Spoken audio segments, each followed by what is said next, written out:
Hey guys, welcome back to prep humanities. Hope you all are doing absolutely well. आज के इस video session में हम BA 6 sem political science major third जो है उसी का यूनिट 2 हम कवर कर रहे हैं, पावर रेजिस्टेंस एंड डीकॉलोनाइजेशन। और हम जो है आज दूसरा टॉपिक इस यूनिट का कवर करने वाले हैं, जिसका टाइटल होने जा रहा है strategies of resistance and anti colonial movements.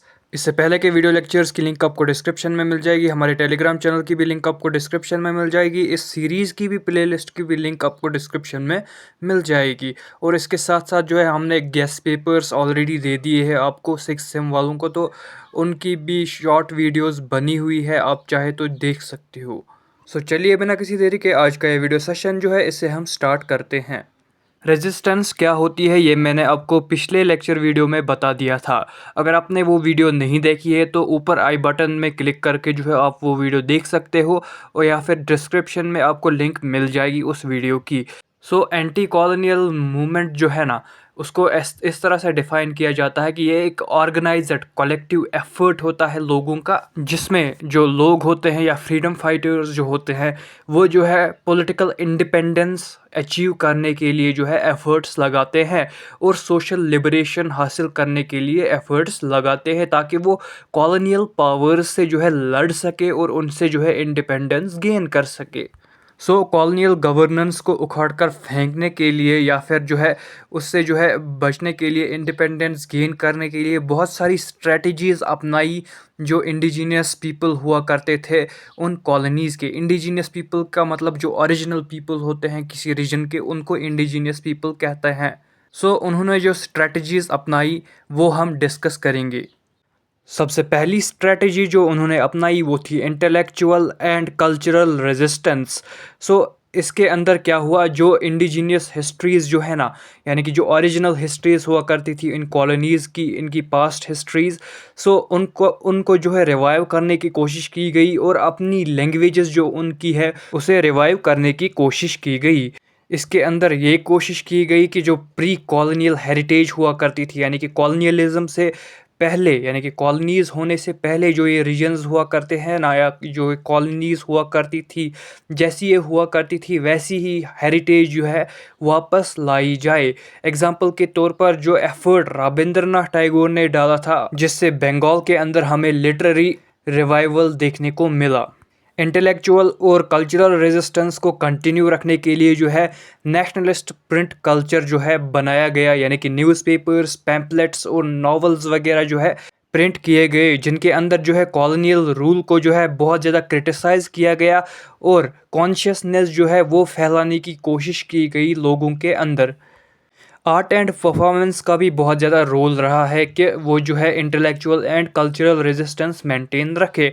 जो फोल्क थिएटर्स हुआ करते थे, जहाँ पर जो है जो स्किट्स वगैरह हुआ करते थे या फिर विजुअल आर्ट्स वगैरह जो हुआ करते थे, उनके ज़रिए जो है जो कॉलोनियल नैरेटिव्स सेट किए गए थे उनको जो है वीक करने की कोशिश की गई, सबवर्ट करने की कोशिश की गई। इवन के जो पश्मीना पेंटिंग्स कश्मीर के अंदर थी ना, उनके अंदर भी जो है कॉलोनियल नैरेटिव्स को जो है सबवर्ट करने की कोशिश की गई। और जो कीनिया के अंदर जो है माओ माओ पोइट्री थी, उसके ज़रिए भी जो है इनको जो है सबवर्ट करने की कोशिश की गई, ताकि इंटेलेक्चुअल और कल्चरल रेजिस्टेंस बरकरार रह सके कॉलोनियल रूल के खिलाफ।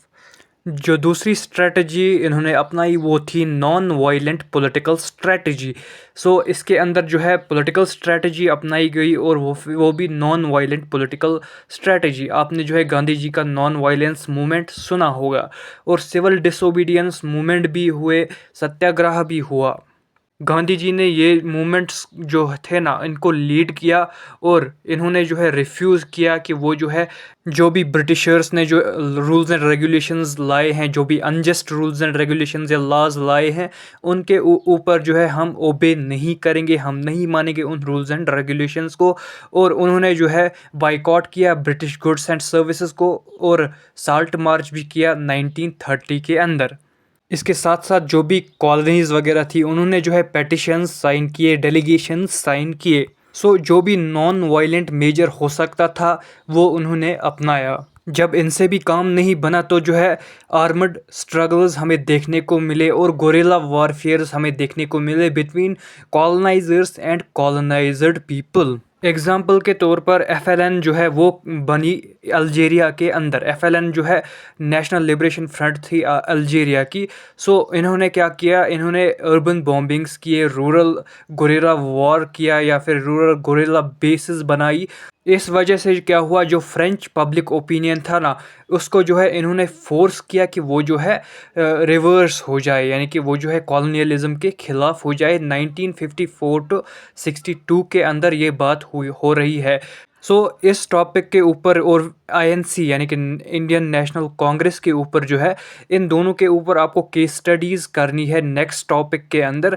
सो वो हम डिटेल में करेंगे। फिलहाल आप इतना ही याद रखिए कि एफएलएन जो है एक नेशनल लिबरेशन फ्रंट थी अल्जीरिया की, और इन्होंने जो है अपने लिबरेशन के लिए जो है कॉलोनियलिज्म के खिलाफ बहुत ज़्यादा लड़ा है। गुरिल्ला वॉर्स लड़े हैं, गुरिल्ला बेसेस सेटअप किए हैं और अर्बन बॉम्बिंग्स की है। ऐसे ही कीनिया के अंदर जो है माओ माओ एक ग्रुप है, उसका अपराइजिंग हमें देखने को मिला। इन्होंने भी जो है गोरिल्ला वॉर्स किए, गोरिल्ला अटैक्स किए। जो भी सेटलर फार्मर्स हुआ करते थे, यानी कि जो कॉलोनाइजर्स ने अपने फार्म्स बनाए थे इस कीनिया के अंदर, फार्मर्स तो छोड़ो, यहाँ पर हमें जो है ब्रूटल ब्लडशेड देखने को मिला और इंटरनेशनल आउटक्राई देखने को मिला। ऐसे ही बहुत सारी कॉलोनीज़ के अंदर बहुत सारे जो है हमें जो है नॉन वायलेंट मूवमेंट्स भी देखने को मिले, जिनके अंदर जो कॉलोनाइजर पीपल थे उन्होंने बहुत ज़्यादा स्ट्रगल किया कॉलोनियलिज्म से बचने के लिए और कॉलोनाइजर्स से जो है इंडिपेंडेंस अचीव करने के लिए। अनदर स्ट्रेटजी जो हमें देखने को मिली वो थी पीजेंट एंड ट्राइबल रिवोल्ट्स हमें देखने को मिले इन कॉलोनीज़ के अंदर।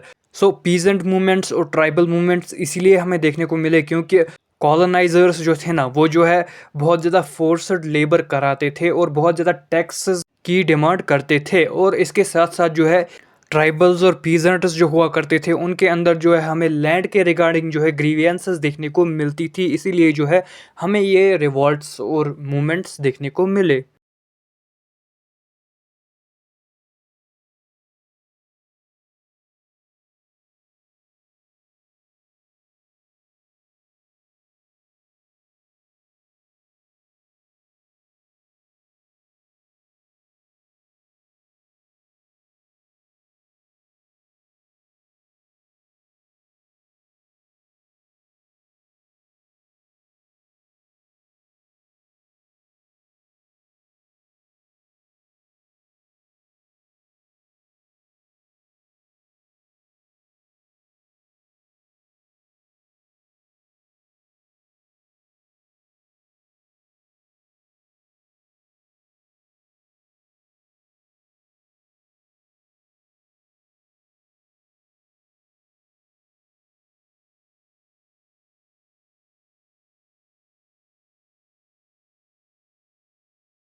एक और स्ट्रेटजी ऑफ रेजिस्टेंस अपनाई गई जिसको कहते हैं डायस्पोरा एंड इंटरनेशनल रेजिस्टेंस।